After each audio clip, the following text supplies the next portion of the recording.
The Four Leaf Clover podcast is sponsored by Planet Celtic. How you doing? It's Wednesday. It's the Four Leaf Clover podcast, joined by our Paddy and Kaiser. How you doing, Paddy? How was Cork? Yep, good trip, Andy. Myself and my friend Mark shared the driving in the motorhome. Just did a day trip, so we left here 7:30 on Tuesday morning, and we got back from Cork about 2:30, 20 to 3 this morning. So good wee trip, lovely weather, nice wee stadium. It's actually a GAA stadium. Cork don't play there. It's mostly used for hurling. But nice compact wee stadium, and there was a fair crowd for a friendly. It was a good turnout for a friendly. It was very well received, and so a really good day out. We just really enjoyed the trip. No, did you get a sunbed on the way down, or is that just natural? That happened about halfway through the second half, Andy. The sun came right round the far side of the stadium and started beaming in on us, because we'd just been saying that the guys that were at the Blackrock Terrace, that was the goal that the winning goal went in behind there. The sun had just been beaming on them the whole game, but then it just sort of shifted about 10, 15 minutes into the second half, and it was just beaming down on us the rest of the way. It was absolutely brutal. So that's where that's come from. You're looking radiant, mate. Kaiser, yourself, did you watch a match? Yes, I did, my man. Actually, watched it on the old Fire Sticko. Flawless. Absolutely outstanding, mate. A lot to speak about the game. Gave us a lot of food for thought. I'm sure we'll brush onto that. And as per usual, everybody in the comments, everybody out there, look, pods are nothing without viewers and listeners. So make sure you're smashing like, hitting subscribe. And of course, after the live's finished, feel free to join in the comments. We always answer back the comments. And every last one of you as well. It's not just like me who gets in there. Andy's in there, Paddy's in there, Jerry, Steve, all is. We're all in there. So feel free, legends. Thank you for being here. You were going to say Stevie there, weren't you? And then realised I was going to say Stevie, and I was like, who the fuck is Stevie? Let's have a quick look at the starting lineup for the game in Cork. Not really. I wouldn't be really surprised with any kind of players there. There's a few first teamers in there, but obviously a lot of the ones that are on the fringes in there as well. Paddy, what's your overall thoughts of the starting lineup? It was good to see. It was good to see a few players down. Even though some of the guys didn't play, Anthony Ralston was there, Adam Ida was there, Kieran Tierney was there. They were all floating about, but they weren't part of the match day squad. But it was nice to see the guys all there. It was good to see Sinisalo back in goal again. I like the wee boy Colby Donovan. I think he's a cracking wee player. I was glad to see him in again. And then they're obviously going to try. Dean Murray. They're going to give him a bit of a run. A real boost for everybody in the stadium when we discovered that Inamura was playing. Everybody around us was just buzzing when they discovered he was playing. And then he's gone for the same midfield tree. So a very similar team to the one that lined up against Queen's Park at Leicester Hamden on Friday night, Andy. So, even though it was a long journey down, it was just nice to see the hoops again. Just nice to see the boys back out on the pitch again. And you can just see the step up in fitness even from last Friday night. You can see the way that the extra few days training have helped them. So no real surprises, Andy. I said that the international guys only came back. They're only back through the door. And that's we knew that they wouldn't be risked at this stage. It's just not worth taking a risk with them. So and it's good for Brendan to get a chance to see some of these young lads. There are a lot of these young lads that will be hoping to maybe force their way into the squad regularly this season. Maybe not regular starters, but they'll certainly be looking to maybe get involved in the matchday squad a lot more regularly. So it was nice to see them, and we were just buzzing when we knew that Inamura was playing, and we were buzzing when we saw Callum Osman's name on the substitutes list as well. Everybody was very keen to get a look at him as well. So no, the team was just pretty much as we expected it would be. I was just a bit disappointed that Liam Scales and Adam Ida couldn't maybe play, because obviously the fans down there would love to have seen the Irish guys, but it is what it is. We're in the middle of pre-season preparations, and there's no room for sentimentality when they're trying to get the players fit. Yeah. guys are just looking at the midfield, the starting midfield there. You've got a kind of strong midfield, I would say, you know, with McCowan, the captain, McGregor, and Engels in there as well. So, aye, a pretty kind of solid middle of the park, but obviously sprinkled with some future talent, hopefully. Were you surprised with any kind of inclusion in with any players in the team there at the starting lineup? No, if you fling it back on his for me, Andy, mate, waffle again and call some separate names. No, look, young Donovan in his tricoloured dream coat, fantastic. Murray impressed as well. Inamura, for me, I was waiting to see him. I was waiting to see how he would perform. Absolutely outstanding. Absolutely outstanding. McGregor, Engels. Seen lots of people say that Engels was non-existent in the match. Lots of key touches. Real cut them apart. Especially when they dropped back and started sitting deep. McCowan, what a strike. Utterly flawless strike. Summers impressed. Forrest rolled back the ears, mate. Forrest with some of his touches and stuff. I was like, look at the quality of this, man. I was utterly astounded by him. And yeah, I enjoyed the lineup. I thought it was a good mix of youth and experience, first team regulars and youngsters coming through. So yeah, I was very keen to watch the start of the match and the first half especially, because I know the second half tends to be all change and more younger players got on. But yeah, mate, I was well impressed with how we played. We're controlling the game, passing the ball around. Big trusty, big trusty. When CCV's not on, he needs to pick somebody else to pass to, and it just happened to be Inamura. I'm glad he did. It shows how good an outlet he is. And for everyone saying like Inamura's a left centre back and he won't be playing left back for Celtic, you won't even see him in a Celtic shirt. He's brought in and then loaned straight out. Well, I seen him in a Celtic shirt, bro, and he was very, very impressive. Yep. Yeah, let's just touch on that. You just mentioned Trusty there, and I think on a couple of occasions he actually bailed Trusty out. Trusty was found wanting a wee bit, and he rescued him a wee bit. I was listen. It's one half of a game, all right. So we can't judge a player in one half of a game, even if he's good, because if he had an absolute howler, you'd be saying it's one half of a game. You can't judge him, so you need to put it in context here. But Andy, I think if he had a stinker, everybody would have leapt on that and been like 250 grand for Japan. The closest Brendan Rodgers has been to Japan is Wagamama's down the fort. He's got no idea who's coming in here. This is a club signing. It's not a Brendan signing. I can hear it. I can hear it echo in my mind. People would have tore the bones off of that. I've seen other podcasters saying he was useless in the air. He's not a centre back. He's not physically built. Everything I've seen about Inamura ticked every box for me. He was winning the balls in the air. He was bailing Trusty out. He was accepting possession.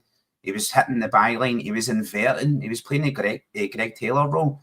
Things that I've never seen him do, or he wasn't Ron Seal win it, mate. Exactly what advertised in the tin. Usually you expect from Celtic. You buy a player into play a position and that's where he's going to play. If Rio Hitati coming in taught us anything, is sometimes left backs from Japan end up left midfielders and sometimes left centre backs end up left backs. I was absolutely outstanding with him. And as you says, mate, one half of football, so I'm not exactly remortgaging the home and saying, yep, he's the man, he's the answer to all our problems. But at the same time, I do take it with the same crushing reality of if he failed to perform, everybody would have been, I told you so. There it is there, again, engineered decline. Well, is it really engineered decline or is that smart scouting? It looks a lot more like smart scouting than value for money right now. Yeah. So, Paddy, I think it's quite clear that this isn't Brendan Rodgers signing. It's been somebody that's been offered to him and he says, well, bring him in, we'll have a look at him. Because after the match, the comments were quite clear that he was really surprised at how good he actually played that first half. Yeah. You know, you see this, and I'll say it again, obviously, it's only one half of a game, but do you see a kind of a real opportunity for this guy to come in and actually kind of make his mark in the team rather than getting fired straight back out the door again. You have to look at the overall package, Andy. Now, you also, as you say, it's one half of football, and you also have to look at the standard of opposition as well. Cork weren't weren't playing Barcelona or AC Milan or anybody like that. It was Cork City in a friendly pre-season game. But listen, you can't take away from the guy. Very, very quickly, everybody who was watching, I was actually sitting right beside Rory Hamilton, the commentator. That's where our seats were. We were sitting right. There was just two spare seats, and then Rory Hamilton and the guy on Premier Sports. So that's where we were sitting, right up where they were. And everybody around us was just like, here, this guy can play. There's something about this guy. We were kind of expecting to see this the guy that Brendan was sort of thinking, this guy will be nowhere near the first team and he'll be loaned out. But, very, very quickly, he settled down very, very quickly. Very, very neat and tidy on the ball. Good, crisp passer. Able to take the ball under pressure. He was right out on the touchline a few times. There was a couple of aerial battles there where one or two that he won, one that he lost, but he was getting stuck in.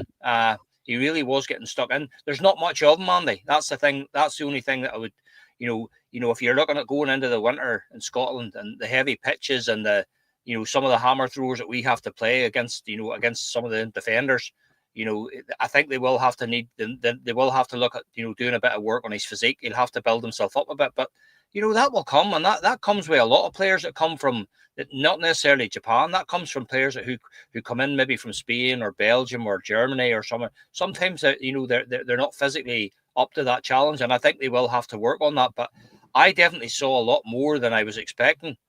Because Brendan's comments just sort of put me off a bit, to be honest. When I was delighted to see it, and that's when you sort of realise there must be some kind of maybe, I'm not saying a disconnect between the club, but there was a big fanfare about he's taking Nakamura's jersey. He wants to be the best Japanese player ever to play for Celtic, and then 24 hours later, Brendan saying, but he's not going to be with the first team. So there was that that sort of really spoiled it, and it took the edge off it for me. But I know we don't want to get carried away, but the guy looked really, really good, really neat and tidy. I don't know if you've noticed on the TV, but he was down in the overlap a couple of times. He put a couple of absolutely mouth-watering balls across the goal. Lovely left foot on him. Just a real ball zipped in across. We were, the guys that were with me, we were just saying, if you had a Kyogo making that front post run there, it would have been meat and drink to him. Johnny Kenny just off the pace. Exactly. And Kyogo, the wee guy that isn't here anymore. Yeah, the balls across. He fizzed a couple of really cracking balls right across, and he has that ability to see a pass. And what I liked about him was he didn't panic. He didn't get flustered about anything. He always turned and went back. There was always a pass on inside to Callum, or there's a pass back to Trusty. He has the ability to keep the ball and keep the ball moving. And if there's space in front of him, he was linking up well with Ben Summers down the left. He was linking up with Callum coming in. He linked up a few times with Johnny Kenny making lovely runs, and that only Johnny didn't maybe move as quickly. But it's very promising, Andy. He looks very, very promising, I have to say. As I say, you need to temper that with, but bear in mind it was the opposition. It was Cork City we were playing. But he definitely looked, and that's all that the guy can do. He can't do any more than that.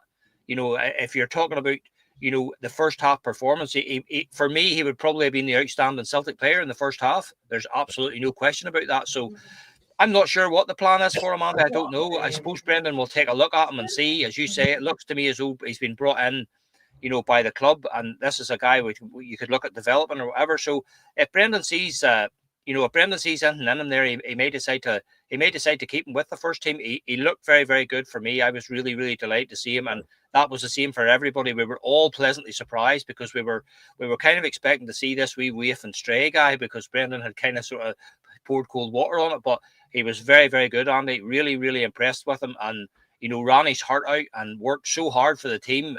And as I say, I think there was only one stray pass that he put in the whole game. He really did keep the ball well, and he has that ability to pass the ball inside and see a through ball there. You know what I mean? So he looked really, really good. I just don't want to get too carried away, but I was very impressed with him. Aye, Kaiser, just keeping on Inamura, the new. Obviously, when he was brought in, and Brendan did come out with these comments saying that, you know, he's not going to be a first team player. He's probably going to give it.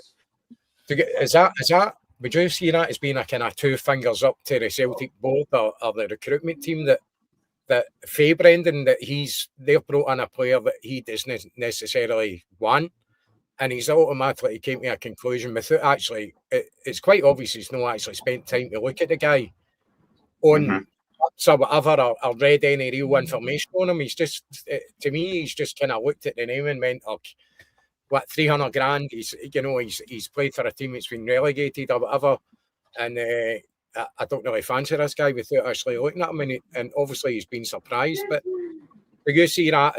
Can you see Brendan, and I think Brendan's used that as a twos up to the board? Like, now that's the first comments he came out with. It was a kind of a wee backhander for him, that a wee warning that this isn't the players I'm looking to get in. You're still bringing these players in, and then obviously he's totally surprised. With that, because Brendan's really good at working that, and he's good at putting wee things out here that kind of suit whatever he wants to get out there without saying it, or wee things like that.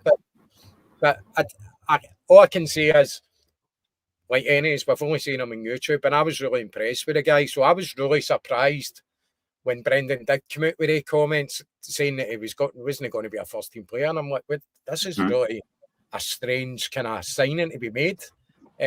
What's your thoughts on kind of Brendan's position with this player coming in? I think Andy, mate, the scouting team that have brought him in, obviously, right? Brendan's looked at that, and he's looked at your likes of Lager, Bielka, and Narotsky, and he's been like, these guys have come in, touted as being the next big thing, and they're lacking key elements. I don't know what key elements are lacking, right? For me, it looks like both of them are lacking pace. And he's looked at Inamura and he's right, you're lacking physicality. I remember him looking at Trusty and mouthing the words weak as push, and I think he's looked at Inamura and he's thought to himself, nah, no way. And he's thought, right, maybe developmental in the future. He's a development signing. That was a key word that he used as well. And as he says, mate, Brendan is fantastic at caveating pieces of information and throwing breadcrumbs down like Hansel and Gretel, journeying through the forest. He's kind of letting the fans know that this one's not on me. But for me, I was deeply impressed with Inamura. I watched the clips of him online. I watched him win possession, turn the ball around and flip the play. The key feature that I seen from him online was that range of passing and these cross-field diagonal balls. We didn't see much of that from him. Seen him inverting, seen him moving into midfield, linking up very well with Summers, Cal McGregor. It was like he's always been there. And for me, I think he would have opened Brendan's eyes and made Brendan think and go, maybe I shouldn't judge a book by its cover. Maybe that's exactly what Brendan did. He's looked at the price. He's looked at where he's came from. He's looked at his appearances. He's looked at his age. He's looked at his build and thought, left centre back, no danger. But at all the rest is everybody else in the community who looked at him thought, as a backup left back, in there behind a world-class left back, learning from Kieran Tierney and also from a manager of the ability to man-manage like Brendan Rodgers. And not to mention Maeda, Hatate.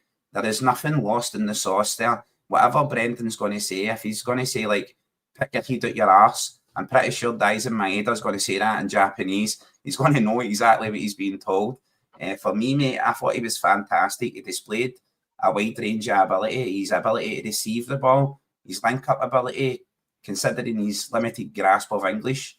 I heard one of the commentators says he knows all the swear words, that's for sure. They're universal. So the crosses that Paddy mentioned as well, fizzing the ball across the area, and I was just willing Johnny Kenny to stick a toe on the end of that and just lob it over. And yeah, mate, I was deeply impressed by him. And like everyone's saying, right, the level of opposition factors in, and also the fact that he's just finished his J-League season. He's not really had a shutdown, so he's fully active, fully on fire, firing on all cylinders. That features in as well. Some of the players he's playing against are in pre-season. Some of the players in his squad are it's still in pre-season. Some are B-team players. But for me, I thought he was fantastic. I thought he would really have opened Brendan's eyes, and Brendan would have nodded and looked and went, well, maybe we don't need to go squandering money on a backup left back. Maybe we don't need to go out there and spend any more cash. Maybe 250 grand for Japan is just the man we need. And like everyone's going to say, like, you need to temper that. You need to temper that, what you've been looking at, and temper it with over the course of a season. Can you do it in Dingwall on a dreary night? I don't know. We've not got to see it yet. But I think for people saying about the level of Cork, pretty much SPFL level is exactly what we're going to see there. They were robust. They sat back. They went deep after they scored. And we still managed to like cut them up and cut apart. And yeah, I was impressed, mate. There's no other way to frame it other than saying I was impressed with his performance. It was very surprising because I did expect to see a developmental player who we were going to be looking at, right, what's the best loan move for him? What country? What squad? What team? How many appearances? How are we going to develop him? And to see him in there, I was like, he doesn't need to go anywhere. I'll just keep him right where he is right now. Just develop him right here with a world-class left back in front of him and an elite level manager who's fantastic at developing players. So he's in the exact right place, in my opinion. Aye. I think what he's got to get used to is playing for a team that usually wins every single game. You know, he's came for a team that's really struggling, so it's not as if he's been sitting about all season doing nothing. He's been kept very busy. Obviously, in the defence of a team that's very poor, you could look at that as a negative as well, but maybe he's a shining light for that negative for that team. So I think, you know, he's, if he does manage to sustain a place in a squad, first team squad, in the upcoming games, Brendan's going to have a better look at him. Then he'll need to adjust to being a team that is a winning team. You know, I suppose it's not that hard to adjust to winning. It's a very easy habit to get used to, and you know, as long as he knows what's required at Celtic, then I think obviously you talked about learning off of KT and the manager and various other players. And the good thing for him is we've got a Japanese contingent already at the club, so it helps him settling in, because Brendan mentioned that as well. It might take him a while to settle. That certainly helps the situation. So that's something to look to as well. Just still touching on the Cork game, just obviously a big changes in the second half. The whole team really, when you think about it. Doing comes in, young Mitchell Frame, we're talking about the left back. You know, this is a boy that came in and pressed, and then he get an injury, I'm sure, and then he was just out the picture altogether. Welsh back phone, I think he's going to end up coming back to Midtjylland, as far as I'm aware. Robertson, McPherson, McArdle, another good player. Yuri, another good performance. Wee Turley's had his chances in the first team as well. Montgomery, who was at loan, he's back at Celtic. And we got a first look at Osmond. I've got to be honest with you, right? Yesterday, I started really early. It was like 12:30 at night I started. So by the time the game started, I was absolutely shattered. And I fell asleep and missed the second half. So I'm not going to lie and say that I watched it, because I didn't. So I'm relying on you two guys to just have a quick chat about the second half, Paddy. Well, the things that I took away, Andy, from the second half, obviously you have to bear in mind, and I said that to Mark, my mate beside me, I said, you know, this is what happens with these preseason games. You in the first half, you saw a right ding-dong cracking game of football. It really was a good one. Cork were more than holding their own and giving as good as they got. And I said that to Mark at halftime. I said, you know, that's the thing that, you know, they'll be making. There are probably 25 substitutions in the second half, and you just lose the whole flow of the game. The game just disappears. It's not recognizable from the game you watched in the first half. But there were a few takeaways for me. You know, as I say, the one that was sort of baffled us was young McArdle came on, and I thought he was doing really well. He looked really sharp and he looked nippy and he was taking men on. But then they took him off again. They took him off very, very quickly. So I don't know, Andy, whether he got a wee knock or whether Brendan wasn't pleased with his attitude or something. But he wasn't on the pitch for very long. Maybe somebody who watched it on TV can tell me. But we just saw that he had gone off again, and they actually brought When they brought off Stephen Welsh injured, they brought Colby Donovan on again. They would obviously have had to have got permission from the referee to bring another player on who had already been taken off. So that was a funny one for me. So I don't know what's happened to the young lad. He looked okay. But the other young lad that was playing down the side along with McCardle, is it Hammond you call him? Is that what you call that young lad? He really impressed me, maybe more so than McCardle. He seems to have that ability to drop his shoulder and come inside, and he has a burst of pace when he gets in there. He's very like Sean McCardle, a wee sort of fair-haired, blondy-haired guy too. Very short in stature, but really quick, really, really impressive wee player. And then the other one for me was Stephen Welsh. And you know, guys, I don't like criticising Celtic players, you know, but this guy, I've said it before and I'll say it again, he's never a Celtic player in a million years. You know what I mean? And they're obviously, there has to be something going on there. You know, Brendan's he let Mike Nawrocki, who we paid big money for, go. We paid big money for Gustav Lagerbielke and let them go. And we hold on to Stephen Welsh. And then you see again, as Jerry will tell you exactly what Jerry's been saying about him all along. The guy just can't play 2 games one after the other without getting injured. He's a liability, you know, and I just can't understand it. I know that he's the Scottish player and they have to have so many, you know, homegrown players in the European squads and stuff like that. But that to me, it doesn't make sense. Why? Well, then what are you shelling out 5 million on players from Germany and 5 million from players from Sweden for if you're going to have to keep Stephen Welsh in the squad? That doesn't make sense to me in any way, shape, or form. So that was that. That was my takeaways. The game did sort of peter out. We didn't defend great. We were all over the place, to be honest. Ross Doohan looked a bit shaky. He sort of got barged by a couple of his own players one time. And then the goal that Cork scored wasn't against the run of play. The goal was coming. Cork were building up ahead of steam, and we were sort of sluggish, and that's what we said. They had just made an announcement that, you know, if the game finishes a draw, it will go straight to penalties. And then, as I say, Celtic come up with a winner. But the last one sort of was Callum Osmond, so we were delighted to see him coming on, and it was tough to sort of judge him, Andy, because, you know, at the end of the day, as I said to my mate, he's playing with the second string. You know, if we're hoping that Callum Osmond's going to come in and do a job for us, he's going to be playing with Callum McGregor, he's going to be playing with Maida, he's going to be playing with Adam Ida, he's going to be playing with Engels. You know, he spent the whole second half playing with the B team. You know, so it was hard to judge him. What I've seen of him, what I saw of him, he looks sharp, he looks quick, he has an eye for a pass, he can put the ball out to the wide and get himself into the box. And it was actually him who headed the ball back across the goals for Colby Donovan to score the winner. He did very well. He knocked the ball back across the goal, and Donovan finished it well. So that was my sort of takeaways from the second half, Andy. Kaiser, just touching on Osmond. What was your thoughts on the second half, and obviously him coming on first performance for Celtic? And another thing, we're talking about, you know, the Japanese boy coming in and possibly not getting a first team start. A guy that's came after playing first team football. And then this young Osmond's come in and no actually played any first team football at all for Fulham. And he's spoken about getting straight into the Celtic first team squad, you know, and looking to cement his place in there. What was your thoughts, Osmond, and particularly the second half overall? Yeah, mate, I thought the second half was a bit tedious, of course, when Cork managed to equalise. They instantly went into that low block, and it was every player behind the ball. So, how much space does that leave for a player like Osmond, who looks very pacey? He ran the lines very well. Excellent first touch. He has all the attributes of a great player. But how much can he display when the team's camped in at that stage? For me, I thought he did very well, mate. I thought he looks like a player.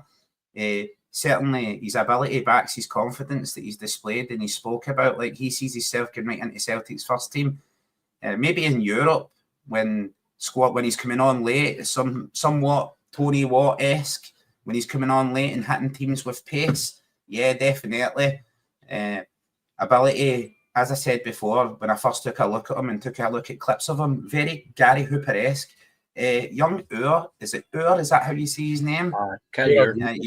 Yeah, he was fantastic for me, bro. I was like, the vision, the passing ability, he was the shining light in the second half. Everything about what he was doing. And young Donovan, making Celtic history already from substitute coming back on the pitch. I don't think that's ever happened before. to scoring the winning goal. Young Donovan, his tri-coloured dream coat, absolutely loving it. I was like, he's writing history already. Perhaps the answers are there. The answers are at the club. And Paddy picks up on so many fantastic points as well. So many players there, especially younger players, came in and really impressed. How much, I don't think the quality of the opposition really comes into it. The fact that they dropped back and were very deep lying, and that 2 lines of 4 and leaving like a striker up top, and how deep they dropped. What is Osman going to do there? Apart from like show what quality he can in a congested box. I think there was a couple of chances he snapped at, and I remember him firing one, makes the space, takes the ball down with a fantastic touch, and then fires the ball over the bar. And I thought he'll be very disappointed with that finish, because he done everything right before that. Like absolutely everything he done right. And like people there in the chat, San Fran saying Ur was like fucking McGregor. Mate, I had flashes of Paul Meatstay with the ability and what he was picking out and the passes he was picking out, understanding how young he is and the level of opponent. But he really upgraded with midfield play. And I was like, look, there's a midfielder right there. We don't need to go Lennon Miller, who, you know, we've got players on our own ranks who we can bring in. Maybe so many people won't be saying, oh, the academy's a waste of time and we're not developing players, but like, you need to give these players a chance. And let's face it, as a support, we're all too quick to tear the pants off a player and give him criticism. And rightly so. Like Stephen Welsh, he developed Kyogo's origami shoulder. I'd say to a couple of the boys, he must carry his ego on that shoulder, because the shoulder met no contact. He actually get pushed by Doohan, who maybe called for the ball, and hurt his face off the attacker. And then he just heard Doohan maybe call again and pulled out completely. He tried to shield the ball, and the attacking player from Cork just danced round him, picked the ball up, stripped it away, and finished it very nicely. 2 minutes later, he was down holding that shoulder. And I'm like, clearly that damaged his ego, because nobody damaged his shoulder. And I'm so sick of Welsh, like, failing to materialise the goods.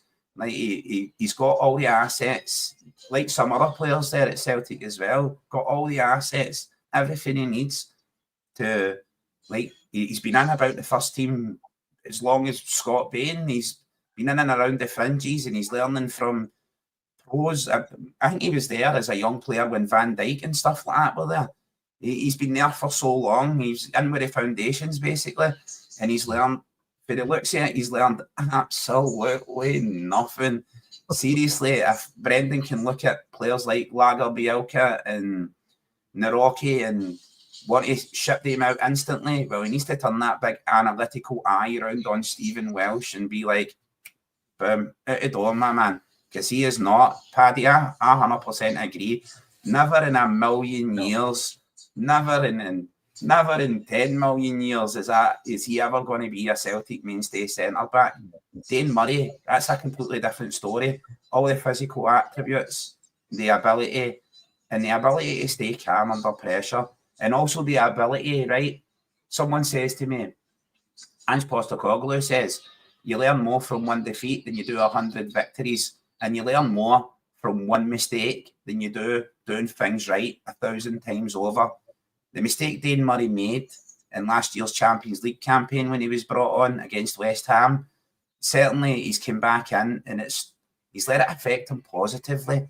He didn't go and lie down in the sideline and start saying he ripped his tight or he's hurted his shoulder or he's got a wrist sprain. But like, that's what it just reeked of when I seen Welsh. I was like, nobody even hurt your shoulder. What are you all about? It's always this same shoulder you go grabbing and look for the substitute and brought on. And perhaps if he didn't, we wouldn't have got to see young Donovan come back on and finish that header. Maybe we would have went to penalties and Paddy would have been like brown instead of red. He'd have been radioactive, my man. But yeah, look, there's lots of food for thought in that game. And as we're saying, as I've said as well, mate, look, you're quick enough to tear players apart and tear them down and look at them. That's what it is to be a Celtic fan. We're judgmental, we're hypercritical. We love to win, we're used to winning. And that's a winning mentality, by the way. See, when you're winning, it's a winning mentality. When you're not winning, it's toxic negativity. You're booing at half time and stuff. I've seen people criticising online, like, never let them say anything about us again. They've got fans pitch invading after a friendly. Try winning a friendly, Trips. You know, try winning one, even against a pub team, because he's got better for a pub team a couple of weeks ago, and he's firing slings and arrows at us. But yeah, mate, like, there's a lot of food for thought there, a lot to digest about it as well. But one thing certainly stuck in my throat and caused me indigestion as well as diarrhea was Welsh and Welsh's performance. And then how he was a shrinking violet, grabbed his shoulder and looked for the substitution. No, I'm not shite. I was just injured. I actually had a sore shoulder. That's why I couldn't shield the ball. Absolutely waffle, man. In fact, when he goes back to Virgin, I think you're getting Groundhog Day vibes for Welsh at this point in the season. You know, it's like every season seems to be the same kind of idea, doesn't it? You know, Welsh is always there, and I think this time he's gone. I think that he might be going to much on, and I think on a permanent basis. And listen, it's going to benefit him because he's 26, 27. He's no longer a youngster or a prospect. It's time to just cut him loose and let him go. He's a failure, bro. That's what he is. It's certainly not going to happen at Celtic. So just touching on Lagerbielke and Big Rocky as well, obviously. Lagerbielke's out the door at Braga. We've took a loss on him considering the amount we paid on him, but you know he's got to go because he's simply not in the picture. So we get something back on him. Big Rocky's going to be away in a year's loan with the option to buy, so he's gone as well. There's also talk about CCV. Obviously, we know how fragile he can be, or how no fragile, but when it comes to injuries, he seems to be picking up a lot, especially major games for Celtic. When we really rely on him, he's been an absolute man mountain for us in defence. And I think that's an area we really have to look at and make sure we've got proper backup there, because, listen, there's no guarantees that Carter Vickers is going to be here before the transfer window shuts. So if that's the case, we certainly need another two in, one to replace him and one is a backup. We're just talking about the left-hand side there. But it looks like we've got Trusty, and I think Brendan is probably going to go with him because he's certainly a player that he brought in, and obviously you look at the money he spent on him as well. They've definitely got to give him another chance this season. But this is a part that we need to sort out. That's especially that position.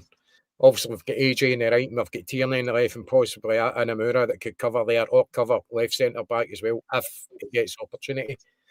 But we'll certainly still get a good bit of recruitment to go. I know we've brought in some bodies, but also Kuhn's out the door as well. He's going to be going to Coma. I know it's not totally confirmed, but it is going to happen. So that right-hand side is really weaker.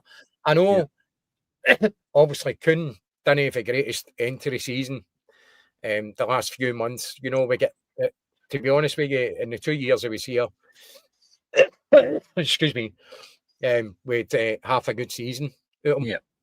So when you consider the money we're getting for him, it's actually a really good deal.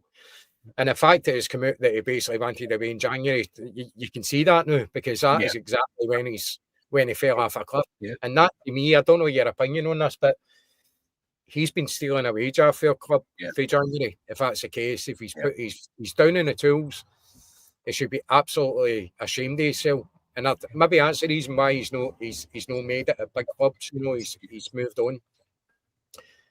I know I've been on a wee bit about defensive here, but let's touch on the Kuhn situation. Paddy, what's your thoughts on Nicholas Kuhn?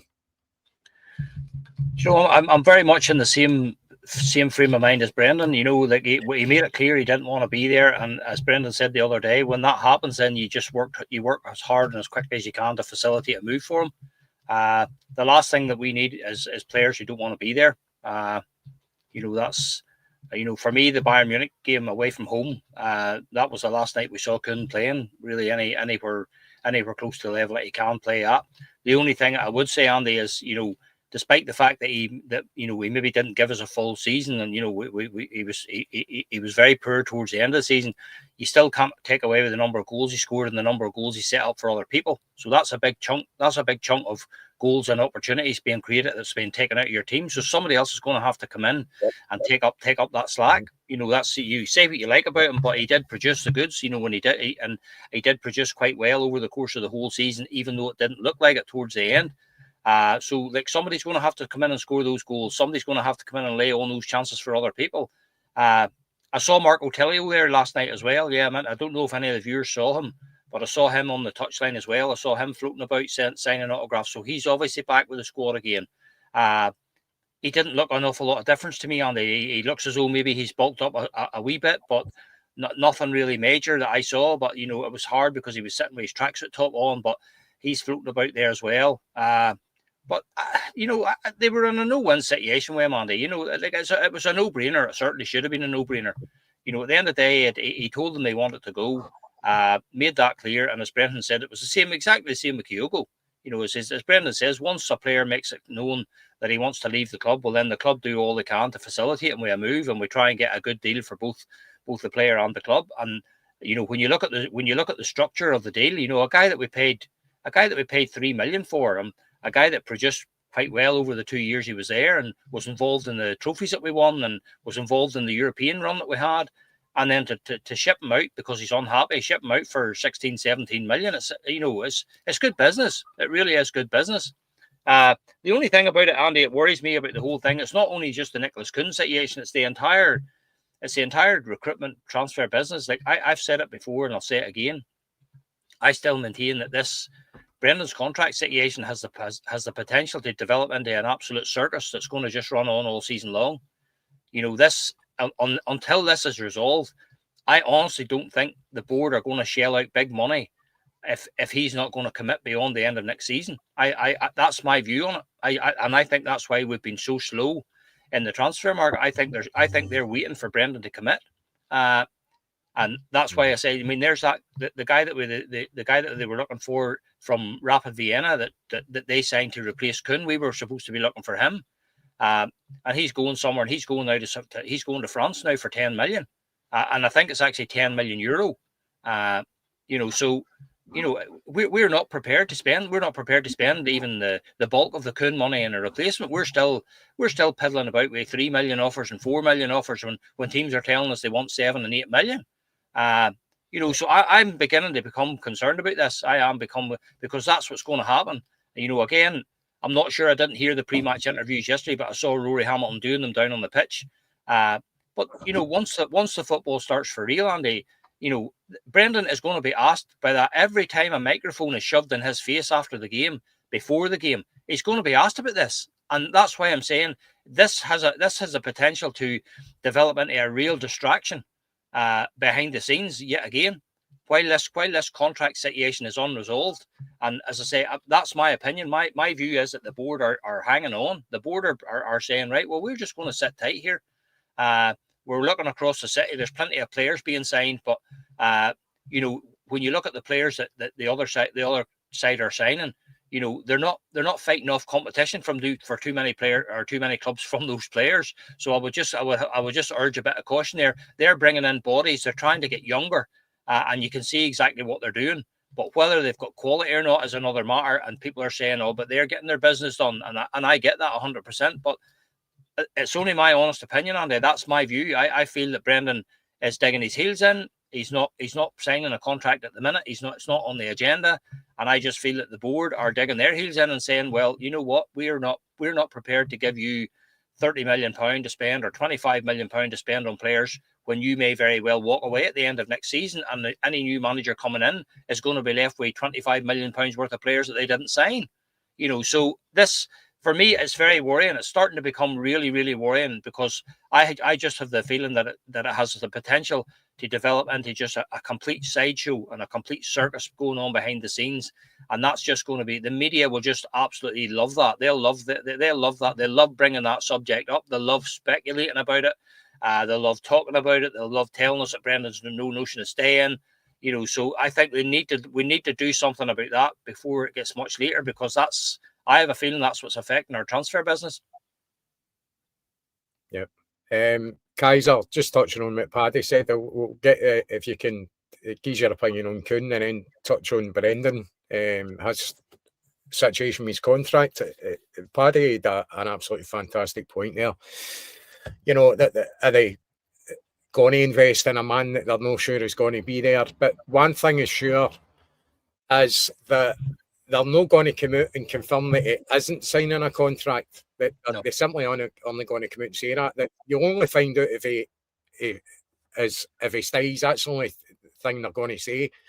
Other than that, it's by actions that you can tell what the situation is going to be, because obviously this transfer window and then the January one coming up next as well tells a lot of stories there. So if Brendan is going to complete his 3 years and that's all, and no extend it at all, should we be looking at the management situation right now to make sure we're not left in the lurch? But firstly, your thoughts on Jim? Yes, look, listen, Andy, mate, spot on what you're saying about Brendan as well. And I'll go on to that right after I mention about Kuhn. As I said before, and I'll say it again, he went from a leaf dancing on the wind to a house brick in a tumble dryer.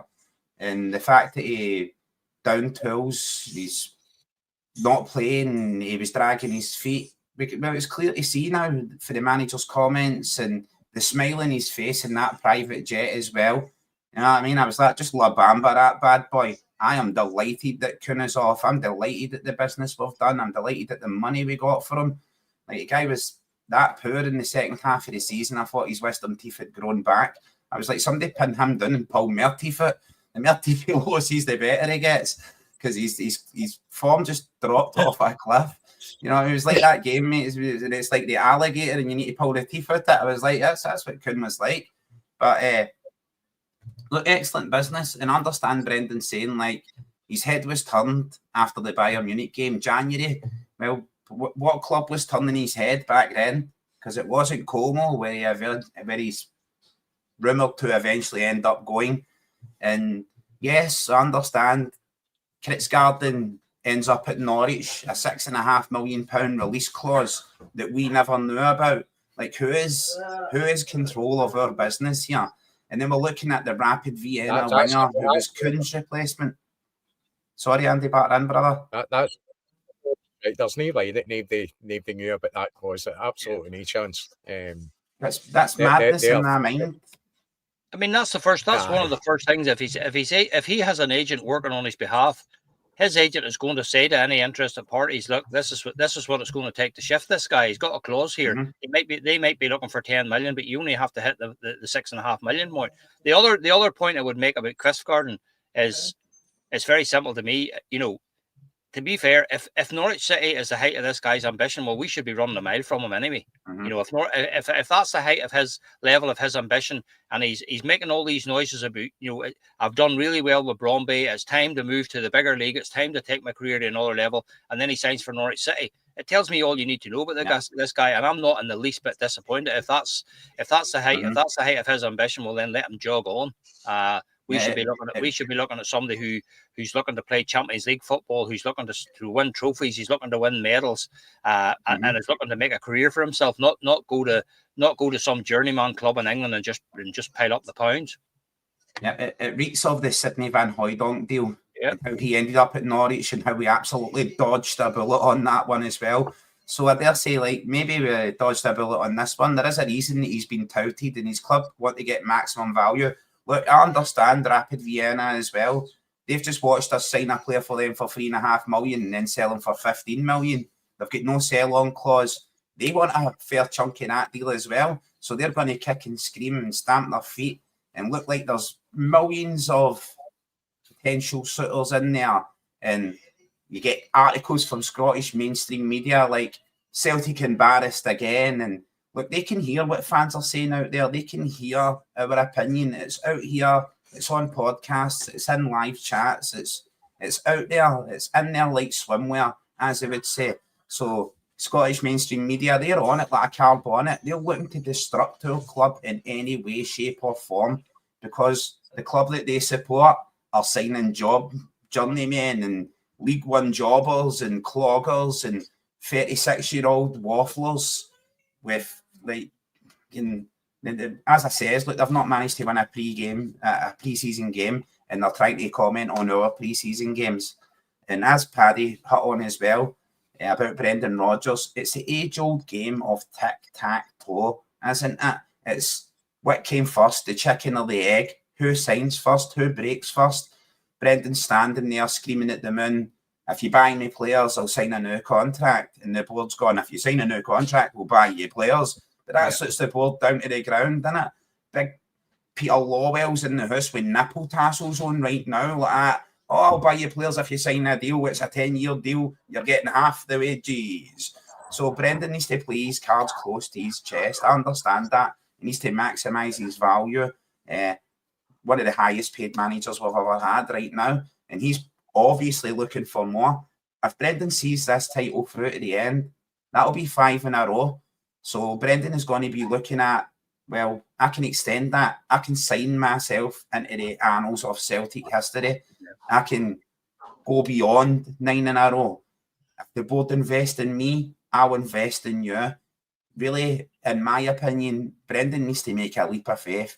If Brendan makes a leap of faith, signs a deal, even a 3-year deal, a 4-year deal, then he takes the full emphasis and all, the full microscope, the full power and willingness of the Celtic support focus right down on the board, and you end up with fans outside the stadium saying, Peter, spend the fucking money. Spend the money, Peter.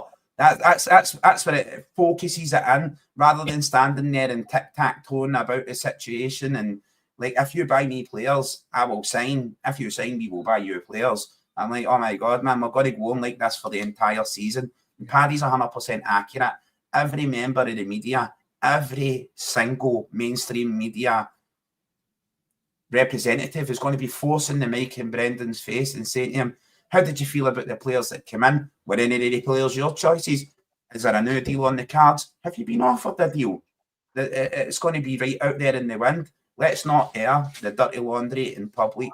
I certainly hope Brendan Rodgers remembers what happened last time, and he allows the Celtic support to be that online magnanimous force that we are. But actually, Celtic fans are a force of nature. That's why you see bands like Kneecap and that tapping into the Celtic support, and definitely the online community. We're an absolute force of nature. All we need to do is direct the eye of that hurricane where it deserves to be, and that's within the Celtic boardroom, in my opinion. Brendan needs to make a leap of faith. He needs to sign a contract. He needs to go, or he needs to comment and go, look, I'm willing to stay for another 3, 4, 5 years. He needs to come out and say it. If not do it, he needs to come out and say it and go, look, I'm willing to be here. I'm going to sign this deal. I will sign that deal. And then it will force all the emphasis right back on the board. And the fans will be going, right, enough of the biscuit tin mentality, enough saving for a rainy day. It's time to dig deep in the pockets and back this man, because he's backing us. He's signing on. He's up for the cut. Or yours, in my opinion, spot on, Paddy, mate. And Andy, spot on. I think obviously when it comes to Brendan, he did say when he came in he'd be here for the 3 years that he'd signed for. He's obviously got unfinished business that he wanted to sort out, so there was no guarantees that he was going to stay longer than that. I kind of, maybe last season I'm thinking to myself, I think there's a chance he could stay. Now I'm actually thinking to myself, I don't think it's going to happen. I don't. I think he's basically come back to right some wrongs in his head, and which he has done on here. So he is going to do what he said and finish his 3-year contract. Yeah, I really don't think now that he's going to. I'd be really surprised if he did stay. I've got to be honest. So I think we need to start thinking about the future now and trying to line somebody up. Obviously, behind the scenes, they'll have better ideas than we do. They're certainly not going to put any negativity out there. It's going to affect the team, or especially when the season's not even started yet. But I'm just kind of wary of that. So I'd like Celtic to really have their thinking caps on and what type of manager we would need to get in next to take over for Brendan if that is the case. Let's just touch on a couple of rumours. At Balikwisha, he's in again on the rumour mill. 25-year-old Antwerp winger. What is if that could be a goer? Somebody also mentioned in the comments as well, Shin Yamada. the striker, Japanese striker, on about 1.5 million. It looks as if that is on the cards. Looks as if that is going to happen, which is good news, I suppose. You know, we're asking for a striker. We'll wait and see what kind of quality he is there. Also, I don't know if I'm going to attempt this surname here. It's Etienne Kinkui, I think he is. Yep. He's a 23-year-old centre back we have. I think if he's probably around about 4.2, 4.3 million there, that could be a goer. And also, this man has been mentioned as well. Giuseppe Ambrosino, 21-year-old Italian international for Napoli. I think there's other sides interested. Calgary and Cremonese are also in the frame to sign him as well. So it remains to be seen whether he's going to be getting brought in the door. But there's certainly things going on behind the scenes. Is any kind of players excite you? Any kind of players there that you would be quite interested to get in the door? It looks as if Yamada is going to happen, actually. Yeah, Yamada seems to have a good record in Japan, Andy. He seems to be a regular goal scorer. I think it's Kawasaki Frontals he plays for. So he seems to be quite sharp. Similar type player to Kyogo. Looks a very similar type build and stature to Kyogo. The one that excites me is the wee guy Ambrosini, the wee Italian guy. And the reason he excites me is he's a free kick specialist. I saw a couple of his free kicks and they were top drawer. You know, really, really good. And we haven't had a decent free kick taker for a number of years. Probably Naka was probably the last one we had. It was probably the last decent sort of regular free kick taker we had. So he looks quite good. But again, what we go back to, it's all related to the issue with Brendan. It's not up to Brendan to go to the board. It's up to the board to go to him with an offer. That's what they need to be doing. They need to be saying to him, right, Brendan, you're going in. If this was a player, if Brendan was a player, we could be looking at, say we had a player who's valued at, like Dyson Maida, we'll use Dyson Maida as an example. If Dyson Maida was in the situation that Brendan's in now, Dyson Maida is less than 6 months away from being able to talk to clubs in January for nothing. Absolutely nothing. They can agree a deal to sign him in July next year for nothing, and he can walk away for nothing. Brendan Rodgers is in the same caliber of a manager as Dyson Maida is as a player, and that's what we need to be doing. We should be protecting that asset, and we should be trying to get that asset tied down to at least another 3 or 4 year deal. As Kaiser says, if we win the league this year, that's 5. If Brendan was to sign another 3 year deal, that could take you up to 8. And Brendan's still only a young man at that stage. If you were hypothetically to get to 8, Brendan only needs to take another 2 year deal to do 10. You know what I mean? Even if he doesn't want to commit to 5 at this stage, so it's up to the club, and they're dragging their heels again. They need to get some kind of an offer put in front of this guy, and it's then and only then we will see what Brendan's intentions are. If they make him a better offer in terms of giving him an increase in his money or his wages or whatever, and give him whatever the contract entails. But we need to be putting an improved offer in front of Brendan to see if he's going to sign it. And then that's when you'll know. If he doesn't sign it, well, then he has no intentions of staying beyond next season. And that, because every day that ticks past, every week that ticks past, I know people are saying that it's still very early in the window, and they're right. It is still very early in the window, but every day that goes past, every week that goes past, you miss more opportunities to get players in and get deals done. So that's the onus is definitely on the club, and the players there that we've looked at, those guys that you named there, those two or three names that you give me, again, are these the kind of players, Andy, that are going to make a difference for us in the Champions League next year? I'm not so sure. Again, we talked about, the type of player that we needed. We needed proven ability, not prospects. To me, those guys all would tick the box of being a prospect. Fit the model that we work to at the minute. You bring these young guys in, you sign them for 3 or 4 million, you develop them over a couple of years, and you sell them for 20 million down the line. That's the caliber that they fill in. What I think we're lacking severely at the minute is a couple of players of the Arne Engels type. That players that are going to cost a bit of money. You know what I mean? And because they're going to be top quality players, and that's what we need to address. We need to address that centre back situation, and it needs to be addressed pronto. And again, we haven't seen enough of Callum Osmond, obviously, but I still maintain that we need to find a proven goal scorer out of somewhere. We cannot start the season relying on Adam Ida and 1 week you've asked him Maida to play in the wing, and then the next week you're going to ask him to play through the middle. That you can't sustain that for a full season. We need to be going out there and getting, if it costs another 6 million, 8 million, whatever, we need to be going out there and bringing in a proven goal scorer. Somebody who will, as I said to Kaiser before, who will plank himself on the 6-yard line and finish off those chances that are getting fizzed across the box. Johnny Kenny's not up to it, guys. It's as simple as that. I saw enough of him yesterday. The guy just doesn't have it. He may run about plenty and he may look nippy and all that there, and it's lovely for him being Irish and all that there, but the guy's not good enough. It's as simple as that. It's a Shamrock Rovers player in a Celtic shirt. That's what it is. So we cannot go into the season looking at, again, and I mean, even that's, you touched on Cameron Carter-Vickers, Andy. Like, what's the story with him? I mean, are we going to rely again on Cameron Carter-Vickers to be our number one go-to guy at the back when the guy might miss 20 matches or 25 matches next season? It's got to be Stephen Welsh. That's crazy. That's crazy, Andy. It's kamikaze.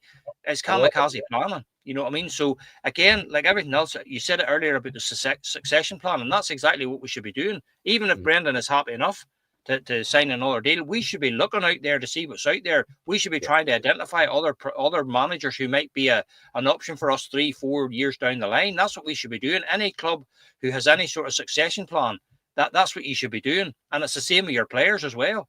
So we've known for months. Kyogo left in January. That was your main striker, and we've not replaced him. So the onus is very much on them to do something, as I said last week, right up the middle of the team, the spine of the team, centre half, centre mid, centre forward. And we obviously then still need to replace Kuhn in the wide area as well.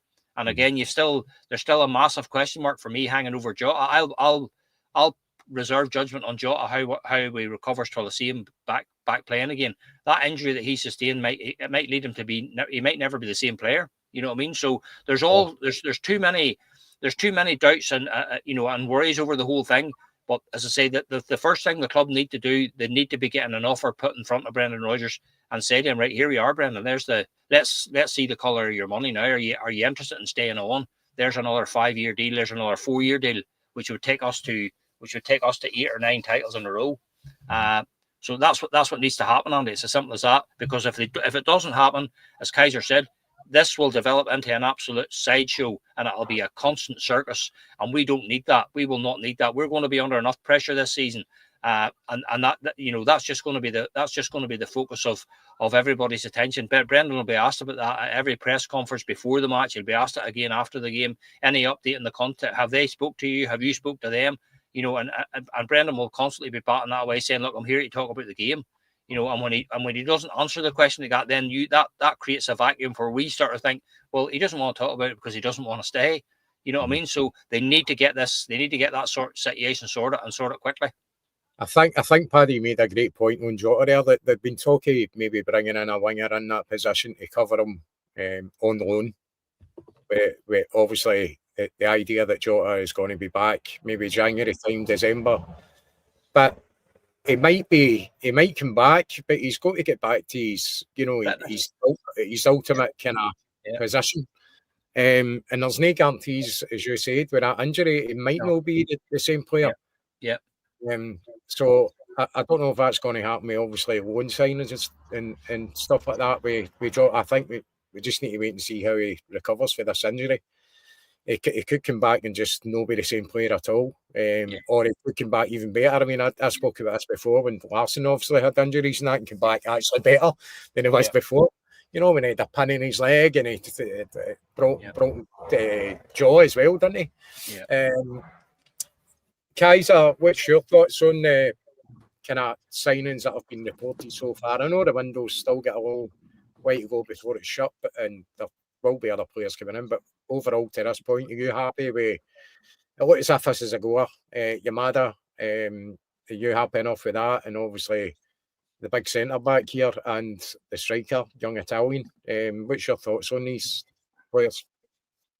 Yeah, look, I think once again, look, Paddy, mate, you speak a lot of sense. I seen Hoopy Tiberius Hound saying Kaiser looks baked. Actually, bro, Paddy looks baked. he was baked by the sun. Kaiser's no baked at all. Kaiser doesn't do any of that stuff. And this is Kaiser's interior swimming pool. That's what you get when you've got a council house in Ibrox. You get a whirlpool hot tub and an interior swimming pool for doing laps.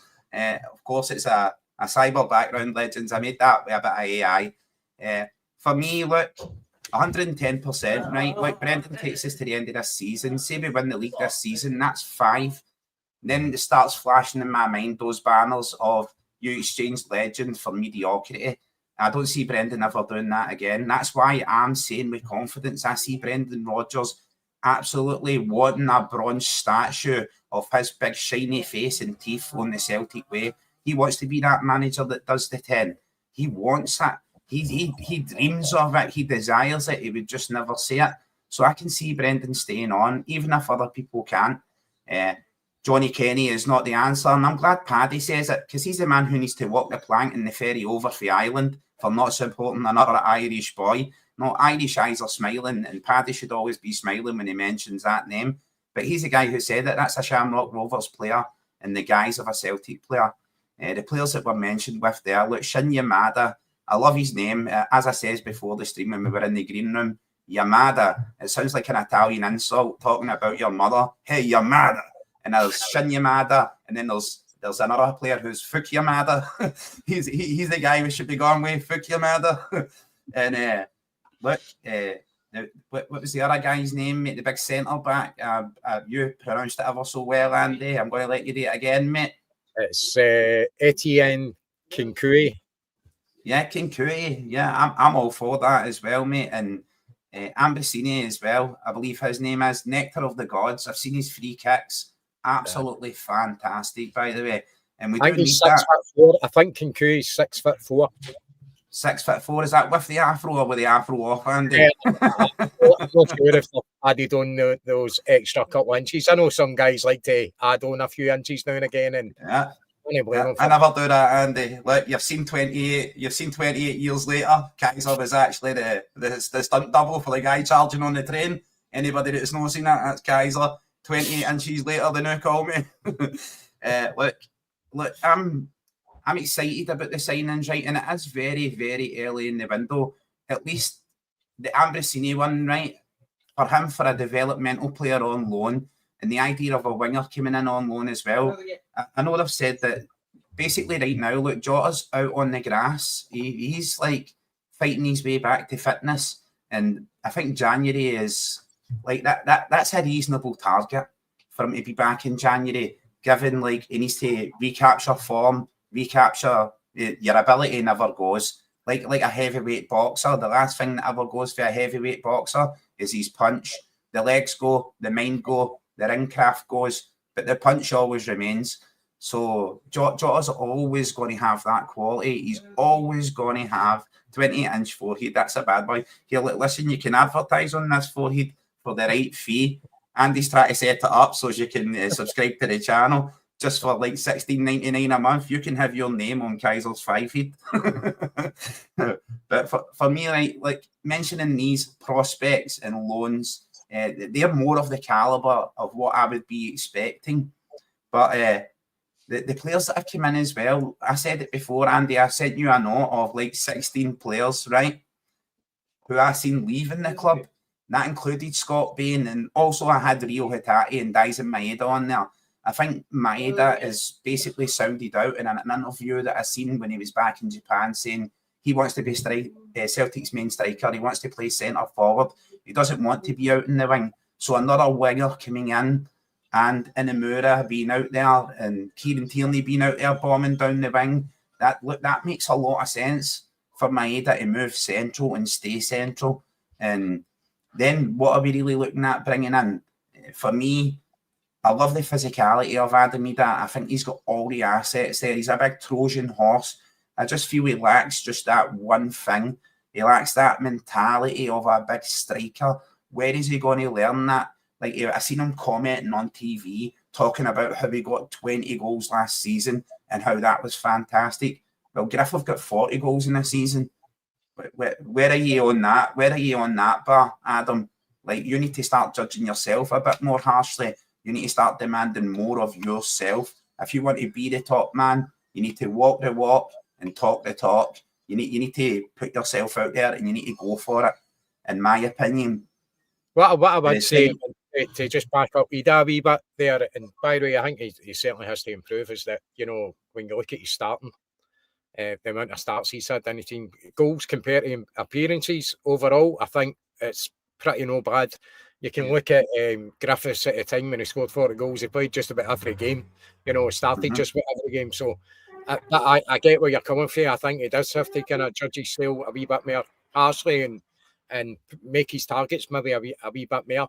I think you get an impression for you as well when he's interviewed. He's got that kind of that lethargy kind of talk.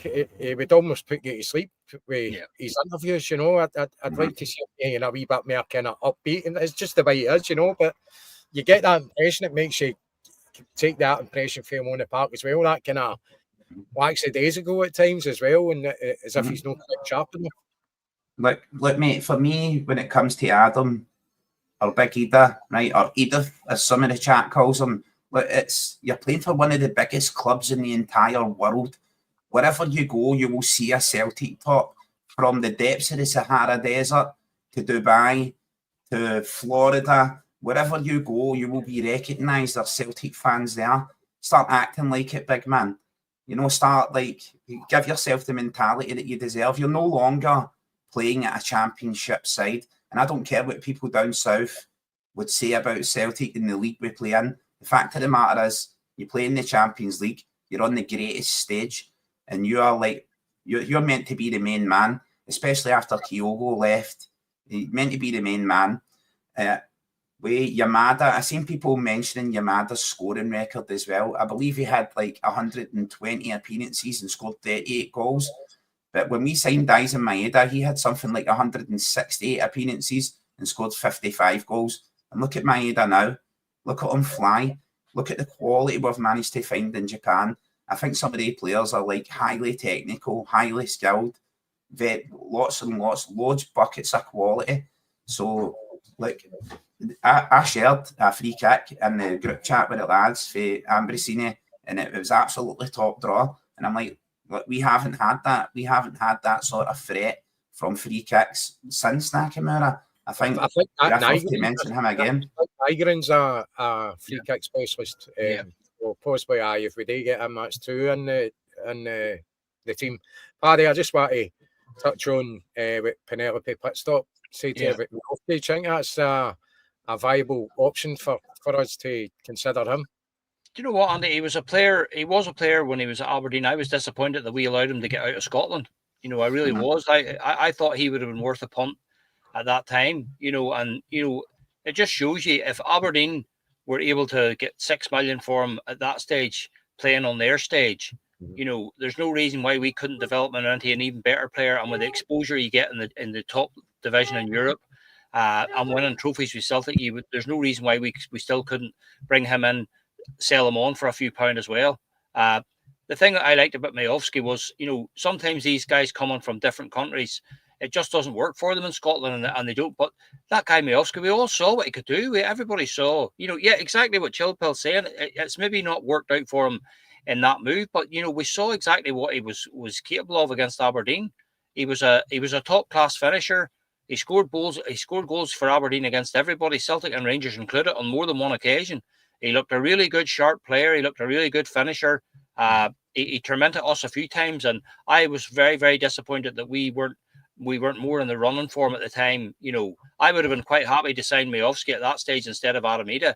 I get why we did it, because he had a really good second half of the season. That when he came in on loan, scored a lot of goals and all the rest of it. But you know, again, as I said earlier, about your succession planning, you should always be looking to bring fresh players in. You know, to just even if nothing else, to keep the other players on their toes and give them a challenge for position. Like as Kaiser said, you know, if Big Adamida's looking around, he's looking around. Who's he got as competition for places? You know, we want the like of Aramida to be in the team, knowing that, listen, big man, you need to score. You need to score in this next game. You need to score in these next couple of games, or there's somebody else going to take your shirt. At the minute, there isn't anybody. You know, so that's what I'm saying. We need to be bringing players in, not only to improve the squad, but to give the other players a bit of a fight for their job and a fight for the jersey. You know, so Majowski definitely, if he was available, if he was available, I would definitely be interested in signing him. But I'm not sure if he would be. I'm not sure if he's available. Yeah. But yourself, Kaiser, your thoughts on Miovski? Look, spot on, legends, right? Miovski, tried and tested at Scottish level, scored goals against everyone. Absolutely tore the pants of our best defender, Cameron Carter-Vickers. He absolutely tore the scants of him, running through, tore us apart. I was like, this guy's got ability, he's got talent. Has he done it since he moved? No, he hasn't, actually. When he moved away, he's kind of felt the obscurity. But there's a lot to say for disappointment of not getting the move that he had on the cards. And I understand, right, Brendan stuck his foot in the ground. He dug on his big high heels and he demanded Adam Ida. If Celtic would have moved faster, we would have paid $5 million for Ida. And at the end of that season, we would have all certainly been saying he's worth about $9.5, $10 million. Even right now, I think he's maintained his value with 20 goals for us last season. I think he's maintained that $9.5 million if we were looking to move him on. Look, we sold Big O for $5 million, and the club he went to are knocking back bids of $10 million for him now. Could we not have sent O out on loan and be bringing him back and selling him for $10 million right now, rather than snatching at the $5 million and just taking it? For me, right, Miovski's a viable option. He's a different calibre of player to Ida. When I look at Big Ida, I'm like, you've got all the physical attributes, everything you need to be like a big Drogba. You've got this skill, you've got control, ability, strength. Start putting it about a bit, big man. Stop looking at 20 goals a season and thinking that's good enough. If you're getting 30 starts, I expect 30 goals from you. I expect more than 30 goals. I expect 2 goals a game. The plethora of chances you're going to be offered at Celtic, I expect more. I expect a big man like him to be rattling goals in with the head as well. I've not seen him score a single header. Let someone in chat, anyone in the panel, correct me. I've never seen Adam Ida score a header. It's a rhyme for a reason, big man. If you're looking for something in your game to develop, start running and getting your head on the end of that ball. You know, start challenging in the penalty area for all these crosses that come in.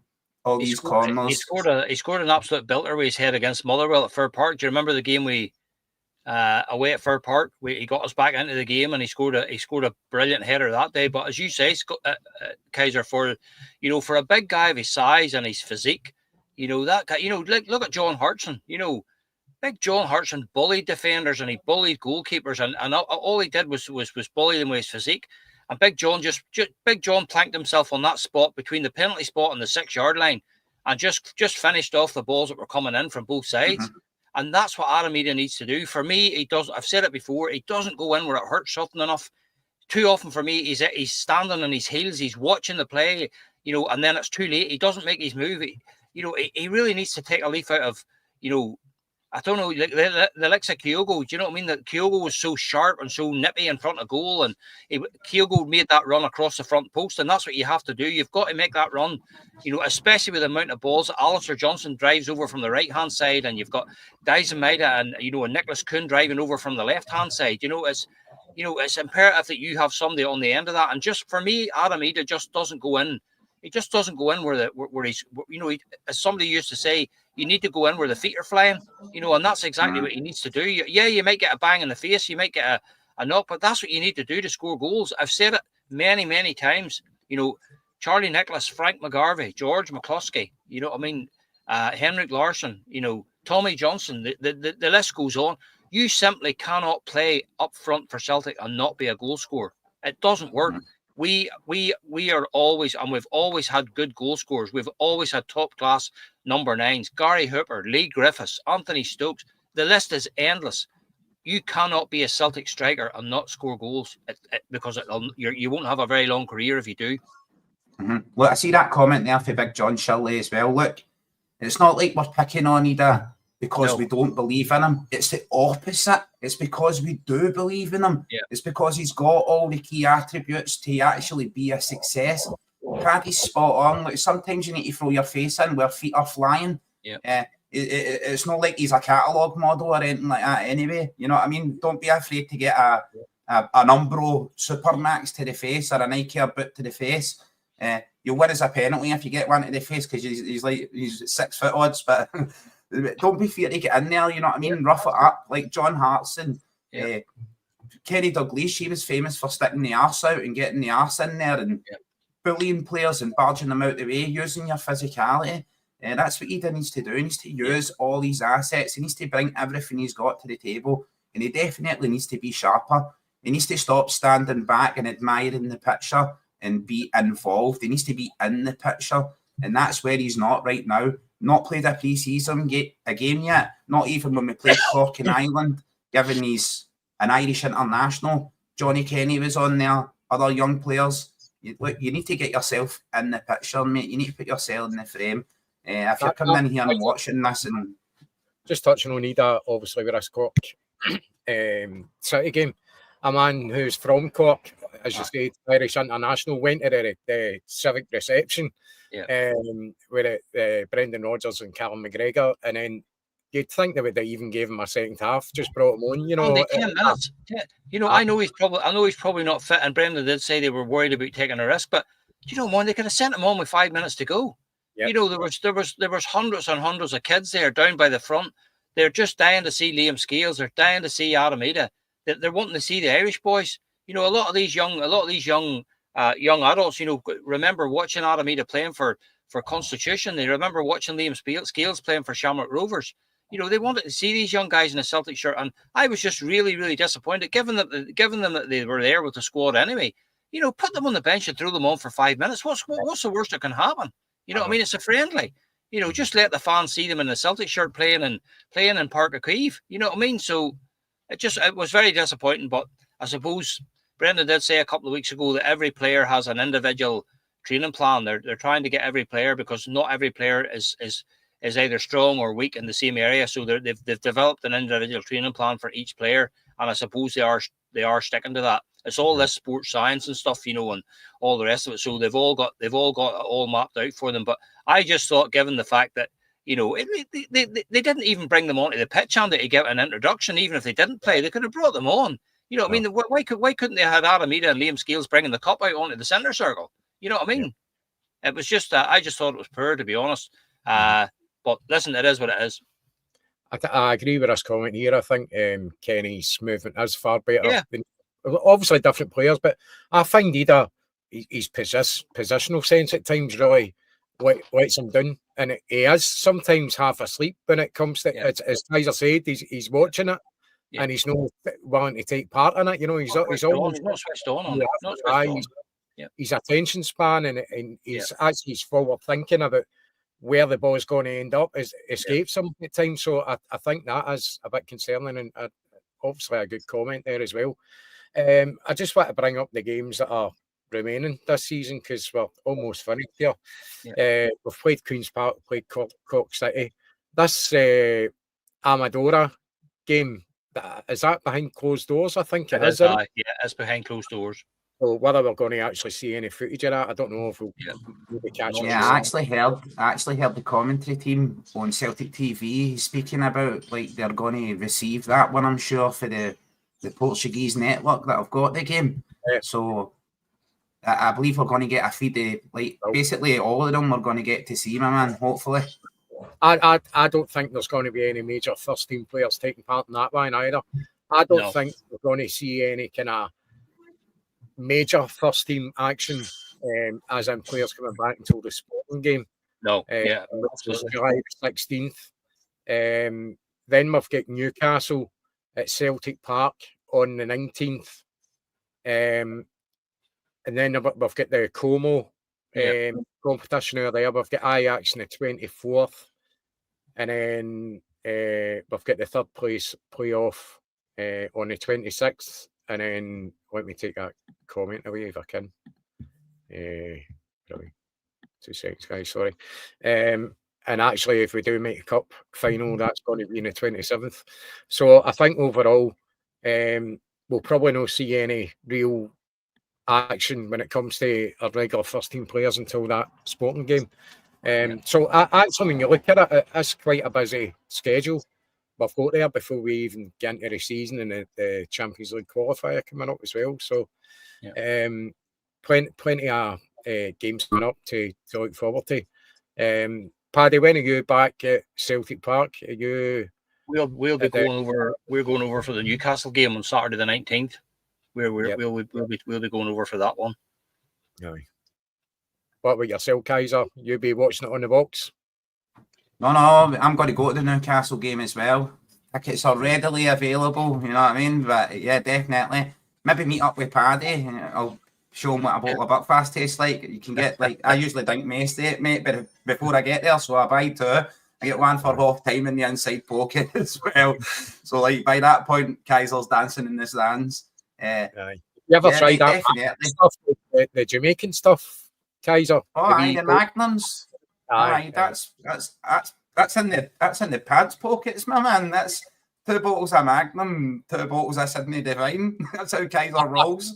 At the weekend, I cleared out in my garage. I've got a bar where I do the podcast for on a Friday, and it's been an absolute mess recently. But we cleaned it up a wee bit, and I'm getting rid of some chairs that were in there. And I found a couple of bottles, empty bottles of that Magnum, and I was like, I remember that night.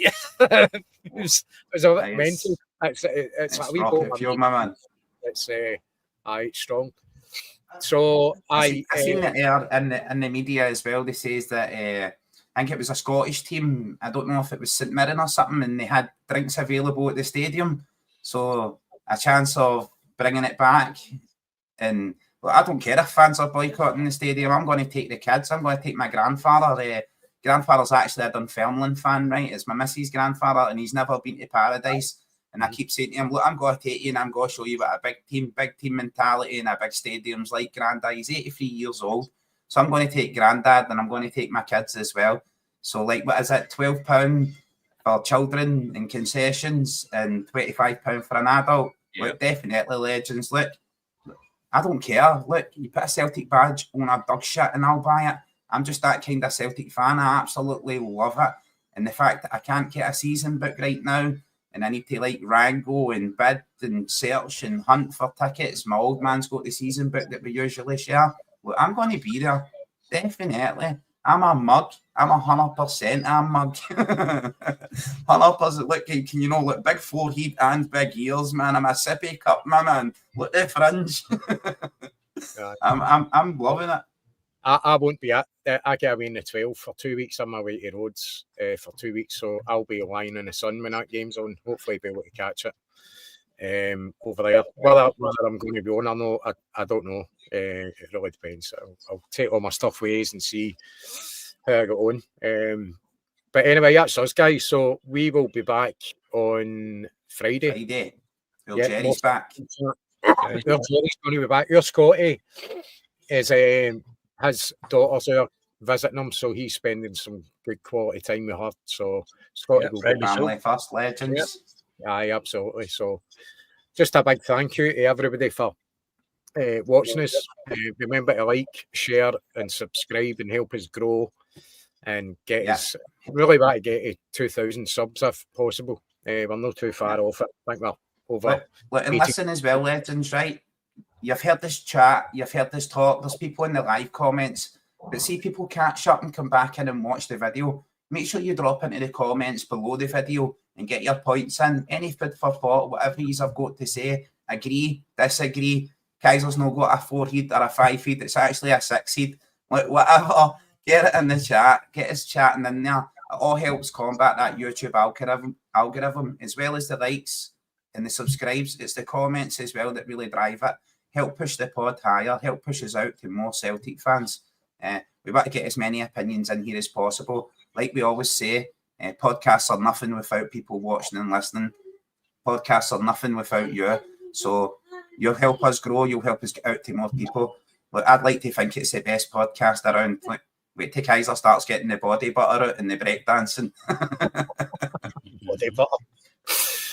Right, again, thanks to everybody. Paddy, thank you. Kaiser, thank you very much, and we will see you all. Hail. All right, guys, have a good night. Hail, everybody. One hoops. Someday you will find